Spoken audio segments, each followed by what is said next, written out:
بہت سی محنتوں کا نتیجہ انسان دیکھتا ہے کہ ضائع چلا گیا. میں نے 10 سال محنت کی، حاصل کوئی نہیں نکلا. یہ ثمرات کیا ہیں؟ محنتوں کے ثمرات کا ضیاع. کوشش آپ نے کی، قسمت کی خوبی دیکھی ہے، ٹوٹی کہاں کمن، 2-4 ہاتھ جب کے لبے بام رہ گئے. Be prepared. ایک شاعر کے یہ اشعار ہیں، وہ کمیونسٹ تھا، میں نام بھی نہیں لیتا، لیکن یہ کہ یہ اسی انقلابی، چونکہ ان کا بھی ایک انقلابی نظریہ ہے، انقلابی عمل میں یہ سارے مراحل آتے ہیں. کوئی سیٹ بیک آیا، فرض کیجئے کوئی ناکامی ہو گئی، تو اپنے ساتھیوں کو دل بندھانے کے لیے یہ فصل امیدوں کی ہمدم اس بار بھی غارت جائے گی، سب محنت صبحوں شاموں کی اب کے بھی اکارت جائے گی. میرے نبی کے ثمرات کا جو لفظ یہاں آیا ہے، وَنَقْصٍ مِّنَ الْأَمْوَالِ وَالْأَنفُسِ وَالثَّمَرَاتِ، سب محنت صبحوں شاموں کی اب کے بھی اکارت جائے گی. دھرتی کے کونوں کھدروں میں پھر اپنے لہو کی کھاد بھرو، پھر مٹی سینچو اشکوں سے، پھر اگلی رت کی فکر کرو، پھر اگلی رت کی فکر کرو. جب پھر ایک بار اجڑنا ہے، ایک فصل پکی تو بھر پایا، تب تک تو یہی کچھ کرنا ہے. ایک مقصد ہے سامنے، انقلاب برپا کرنا ہے. ایک کوشش ناکام ہو جائے کوئی پرواہ نہیں، نیکسٹ. پھر تیار رہو ناکامی کے لیے. ایسا نہ ہو جو انگریزی میں کہتے ہیں hope for the best but be prepared for the worst. ایسا نہ ہو کہ دوسری مرتبہ ناکام ہو کے بددل ہو جاؤ، تمہاری ہمتیں جواب دے جائیں. نہیں، پہلے سے تیار رہو کہ دوسری مرتبہ بھی ناکامی آئے تو آئے، لیکن جب تک کہ کامیابی حاصل نہیں ہوتی ہمیں یہ کام کیے چلے جائیں. دیکھیے سیرت میں آیا کہ نہیں یہ واقعہ؟ بدر میں مسلمانوں کو فتح ہوئی تو احد میں زک پہنچی کہ نہیں؟ 70 صحابہ شہید ہوئے کہ نہیں؟ اگر ان کی ہمتیں جواب دے جاتی تو گاڑی کیسے چلتی آگے؟ تو فرمایا وَلَنَبْلُوَنَّكُمْ بِشَيْءٍ مِّنَ الْخَوْفِ وَالْجُوعِ وَنَقْصٍ مِّنَ الْأَمْوَالِ وَالْأَنفُسِ وَالثَّمَرَاتِ. ہم تمہیں لازم آزمائیں گے، خوف کی کیفیت سے، فقر و فاقے کی کیفیت سے، بھوک سے، جان کے نقصان سے، مال کے نقصان سے، محنتوں کے حاصل کے ضائع ہو جانے سے. وَبَشِّرِ الصَّابِرِينَ، اور اے نبی بشارت دیجئے صبر کرنے والوں. الَّذِينَ إِذَا أَصَابَتْهُمْ مُصِيبَةٌ، وہ کہ جب ان پر کوئی تکلیف آئے، کوئی مصیبت آئے، کوئی آزمائش آئے، قالوا انا للہ وانا الیہ راجعون، وہ یہ کہیں کہ ہم اللہ ہی کے ہیں، اللہ ہی کی طرف لوٹ جانا. یہ وہی انداز ہے جو میں نے فارسی کا شعر سنایا تھا آپ کو کہ سر تسلیم خم ہے جو مزاج یار میں آئے. وہ ہمارا مولا ہے، ہمارا آقا ہے. اگر اسے یہی منظور ہے تو ہمیں بھی یہی منظور ہے. میں نے تسلیم و رضا کی بات کی تھی نا، آپ کو کچھ شعر سنائے تھے. ایک شعر اور سنیے، اور یہ کس کا ہے؟ محمد علی جوہر کا. ایک مرتبہ جیل گئے، ان کی ایک بیٹی جوان بیمار ہوئی، فوت ہو گئی. باہر چھوڑا انگریز نے، جاؤ بھائی دفن کر دو بیٹی کو. دوسری مرتبہ جیل گئے، دوسری جوان بیٹی اسی مرض میں مبتلا ہوئی. اب یہ جیل میں ہے، خبر پہنچی کہ دوسری بیٹی کے اوپر بھی اسی مرض کا حملہ ہوا ہے. ایک نظم لکھی ہے جس کا آخری شعر یہ ہے، تیری صحت ہمیں منظور ہے لیکن اس کو نہیں منظور تو پھر ہم کو بھی منظور نہیں.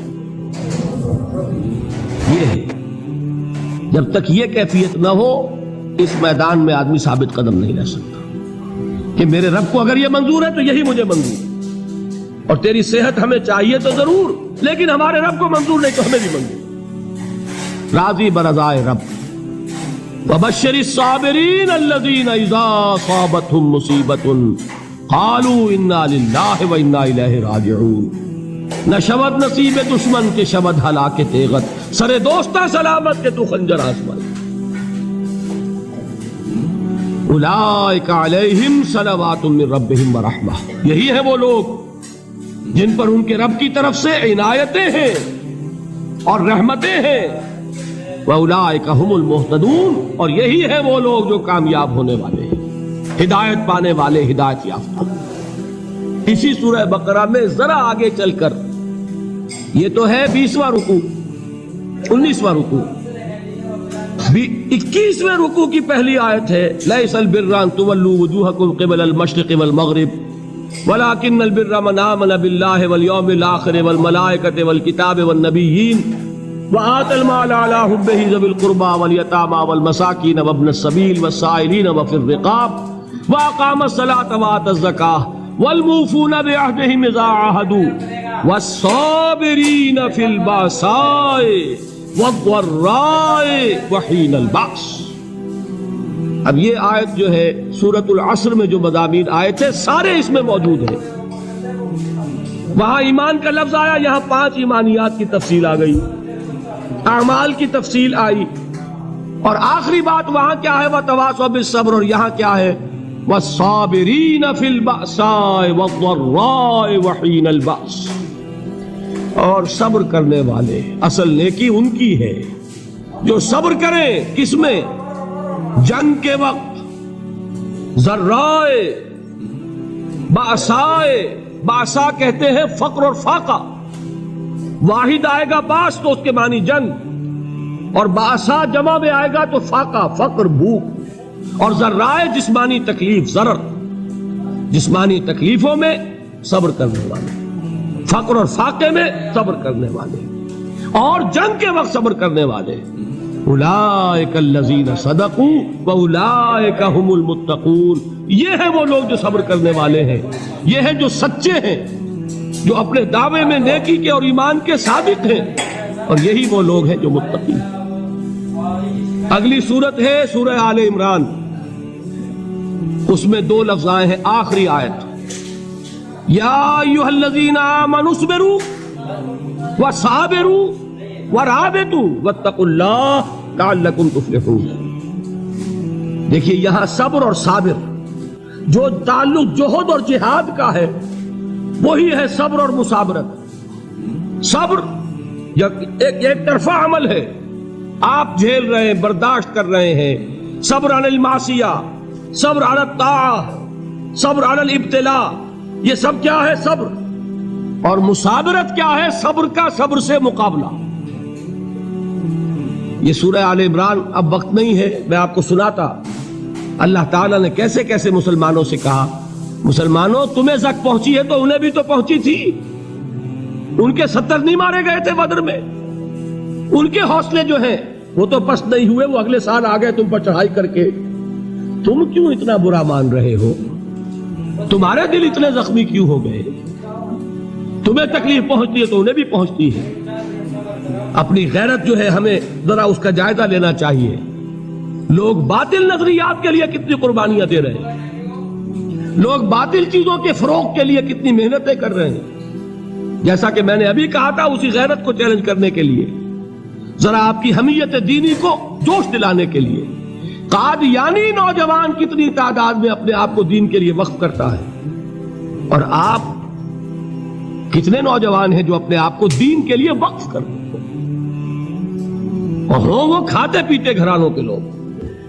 یہ نہیں ہے کہ اگر کوئی اور کام نہیں کر سکتا تو پھر یہ ہے کہ وہ دین کے کام میں لگ جائے. باصلاحیت لوگ، کھاتے پیتے لوگ، ذہنی استعداد رکھنے والے لوگ، اونچے گھرانوں کے لوگ، وہ وقف کریں اپنے آپ کو دین کے لیے. اس کے بغیر کیسے باہر آ جائے گی، کیسے رونق آ جائے گی؟ تو دنیا میں باطل نظریات والے جو ہیں، یہ بات کہی گئی ہے مسلمانوں تم اگر توحید کے لیے لڑ رہے ہو، دیکھتے نہیں ابو جہل کو، اس نے گردن کٹوائی ہے شرک کے لیے، شرک کے لیے گردن کٹوائے، اور تم توحید کے لیے گردن کٹوانے کو تیار نہ ہو. اس نے گردن کٹوائی کہ نہیں کٹوائی؟ اور کس طرح کٹوائی ہے؟ جو کہ بڑا متکبر قسم کا، فرعون قسم کا شخص تھا. جب گردن کاٹنے لگے تو کہتا ہے ذرا نیچے سے کاٹنا، تاکہ جب تم نیزے کے اوپر چڑھاؤ میرے سر کو تو اونچا نظر آئے، معلوم ہو سردار کا سر ہے. وہ بدبخت مرتے ہوئے بھی جو اس کی کیفیت تھی نا، اس کو ذہن میں رکھیے. تو یہ اس لوگوں نے قربانیاں دی، جانے دی. تو فرمایا اگر تم ان سے زیادہ قربانی نہیں دو گے، جو نوٹ کر لیجئے اس کو، مجرد اگر حق کو غالب کرنا اللہ کے ذمے ہو تو آنے واحد میں غالب کر دے گا، تمہیں تکلیف ہی دینے کی ضرورت نہیں. سمجھ رہے؟ کیا اللہ کے مقابلے میں کوئی باطل کی طاقت ٹھہر سکتی ہے؟ یہ تمہارے ایمان کا امتحان ہے، یہ تمہارے خلوص کی آزمائش ہے، یہ تمہارے امتحان کا ثبوت درکار ہے کہ اللہ تعالیٰ دیکھنا چاہتا ہے